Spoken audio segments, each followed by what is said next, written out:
आखिरकार अमेरिका ने वो कदम उठा लिया है इजराइल के खिलाफ जिससे जो बाइडेन अभी तक बचते आ रहे थे।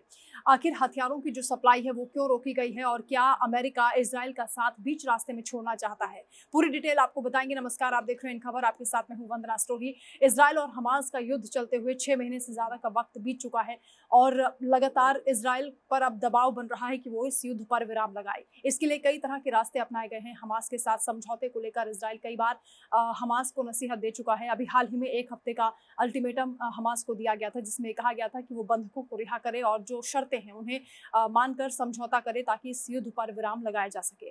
हालांकि दुनिया भर में इजराइल को लेकर भी तमाम सवाल उठ रहे हैं। जो नेतन्याहू की ओर से कदम उठाए जा रहे हैं उसका भी विरोध देखा जा रहा है। खासतौर से अमेरिका में फिलिस्तीनियों के समर्थन में जो प्रोटेस्ट वहाँ की यूनिवर्सिटीज में चल रहे हैं उससे भी जो बाइडेन खासा चिंतित हुए हैं। जिसके बाद जो बाइडेन ने एक बड़ा फैसला किया है और इजराइल को जो 3500 बमों की खेप भेजी जानी थी उसे रोक दिया गया है। यानी बड़ी हथियारों की जो सप्लाई है उसे रोक दिया गया है। इसका जो मुख्य कारण है वो बताया जा रहा है कि 6 मई को अभी रफा पर, क्योंकि मिलिट्री अटैक के जरिए पूरे इलाके को नियंत्रण में ले लिया है इजराइल की सेना ने।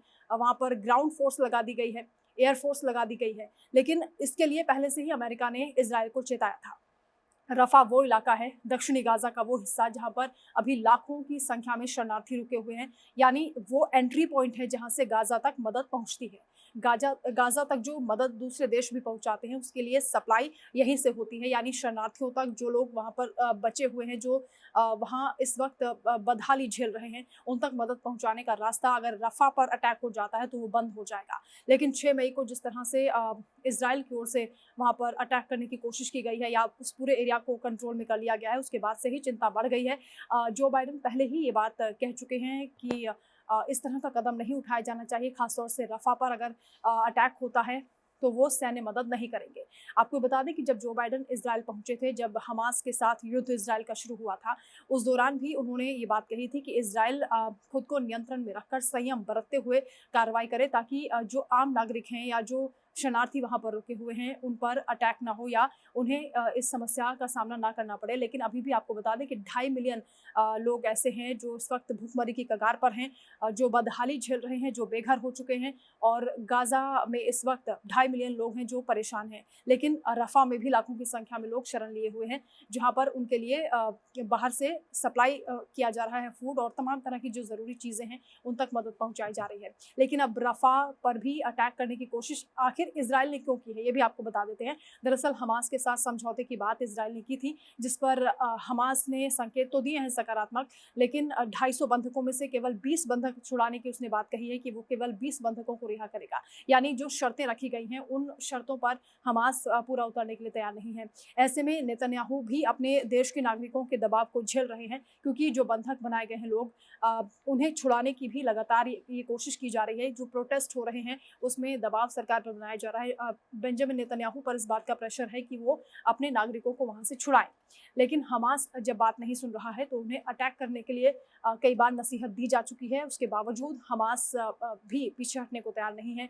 ऐसे में नेतन्याहू ने स्पष्ट कर दिया है कि वो किसी भी तरह का टॉर्चर बर्दाश्त नहीं करेंगे और इस तरह के अगर हमले किए जाते हैं तो वो उसका बखूबी जवाब देंगे। आपको ये भी बता दें कि अभी हाल ही में ईरान के साथ भी जो हमला हुआ था, जो विवाद चला था, यानी ईरान ने अटैक जब इजराइल पर किया था उस दौरान भी नेतन्याहू ने साफ कर दिया था कि अगर उनके देश पर कोई भी इस तरह से हिमाकत करता है तो वो उसका बखूबी जवाब देंगे। और करारा जवाब उन्होंने दिया भी था, क्योंकि उसके बाद ईरान पर भी अटैक हुआ था। लेकिन हमास के साथ जिस तरह का युद्ध इस वक्त चल रहा है उसको लेकर अमेरिकी राष्ट्रपति जो बाइडेन पहले भी संकेत दे चुके हैं कि जो आम नागरिक हैं, जो सिविलियंस हैं, उन्हें डिस्ट्रॉय नहीं किया जाना चाहिए। ऐसे में रफा की तरफ कदम बढ़ाना इजराइल के लिए क्या नुकसानदायक हो सकता है, क्योंकि सैन्य मदद देने से लगातार अब अमेरिका पीछे हटता हुआ दिखाई दे रहा है। इसकी एक मुख्य वजह यह भी है कि अभी हाल ही में एक रिपोर्ट वहाँ की संसद में पेश की जानी है जिसमें इस बात की समीक्षा होगी कि अभी तक इजराइल ने जिस तरह के अटैक किए हैं, और क्योंकि अमेरिका लगातार सैन्य मदद करता रहा है,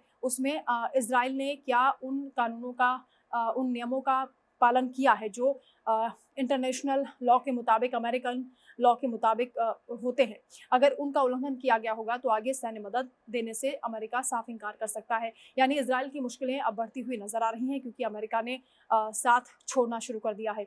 इसकी कई और वजह भी हैं, क्योंकि फिलिस्तीनी के समर्थन में जिस तरह से अमेरिका में प्रोटेस्ट हो रहे हैं, उसको लेकर भी जो बाइडेन चिंतित हैं और वो नहीं चाहते कि इस तरह के जो प्रोटेस्ट हैं आगे बढ़े और उनकी इमेज बिल्डिंग की जो कोशिश है वो खराब हो, यानी उनके इमेज पर किसी तरह का कोई संकट आए।